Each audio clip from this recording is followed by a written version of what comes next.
വഹാബിയുടെ മാനവം അഭിപ്രായം എതിർ ലക്ഷ്യമല്ലെന്ന് പറഞ്ഞു കൊടുക്കുമ്പോൾ ശിഷ്യന്മാർ ചോദിച്ചേക്കും, പിന്നെ എങ്ങനെയാണ് പറവെന്ന് എഴുതിയത് ലക്ഷ്യമാക്കൽ?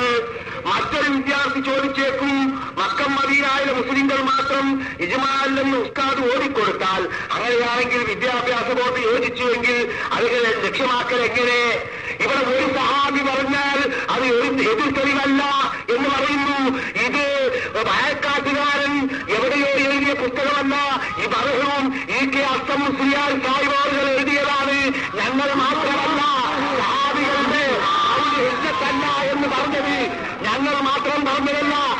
മർഹൂം ഇ.കെ. അസ്സം മുസ്ലിയാർ മരണശയ്യയിൽ കിടക്കുമ്പോൾ അസ്ലിം തസ്ലിം നീ മുസ്ലിമാകണം, അസ്സം മുസ്ലിയാരെ നീ കാഫിറാണ് എന്ന് കത്തെഴുതിയ ഇവര് ഇപ്പൊ അസ്സം മുസ്ലിയാരെ ഹുക്കുമായിട്ടാ വന്നതല്ലേ?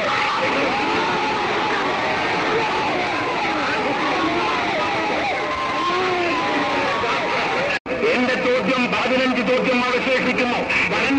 ഇവിടെ സമയമില്ലാത്തത് കൊണ്ട് അവസാനത്തെ ചോദ്യം ഞാൻ പറഞ്ഞ 15 ചോദ്യത്തിനും മറുപടി തന്നിട്ടില്ല. 15 ചോദ്യം. ഒന്നാമത്തെ ചോദ്യം സുൽത്തിന്റെ നിർവചനമുണ്ട്. രണ്ടാമത്തെ നബി സല്ലല്ലാഹു അലൈഹി വസല്ലം നിങ്ങളിൽ റഊഫുർ റഹീം എന്ന് പറഞ്ഞതിന്റെ അർത്ഥമെന്ത് നിങ്ങൾക്ക് പറയാൻ സാധിക്കുമോ? ദുആ എല്ലാം ഇബാദത്താണ് എന്ന് നിങ്ങൾക്ക് വാദമുണ്ടോ? എല്ലാ ഇബാദത്ത് മാത്രമാണ് ശിർക്ക്, എല്ലാ ദുആവും ശിർക്കാണ് എന്ന് നിങ്ങൾക്ക് വാദമുണ്ടോ? എന്റെ 15 ചോദ്യത്തിനും നിങ്ങൾ മറുപടി പറയേണ്ടതാണ്. നിങ്ങൾ മറുപടി പറയാതെ വിടുകയില്ല. അതുകൊണ്ട് വ്യക്തമായി ഞാൻ ഓർമ്മപ്പെടുത്തുന്നു, ഇ.കെ. അസ്സം മുസ്ലിയാരുടെ പുസ്തകത്തിലില്ല. ഇ.കെ. അസ്സം മുസ്ലിയാരുടെ പുസ്തകത്തിൽ സഹാബത്ത് പറഞ്ഞത് ശരിയല്ലെന്ന് പറഞ്ഞിട്ടില്ല. ഒരു സഹാബി അദ്ദേഹത്തിന്റെ ഇജ്തിഹാദ് കൊണ്ട് പറഞ്ഞ വിഷയം മറ്റൊരു മുജ്തഹിദ് സ്വീകരിക്കേണ്ടതില്ലെന്നേ പറഞ്ഞിട്ടുള്ളൂ.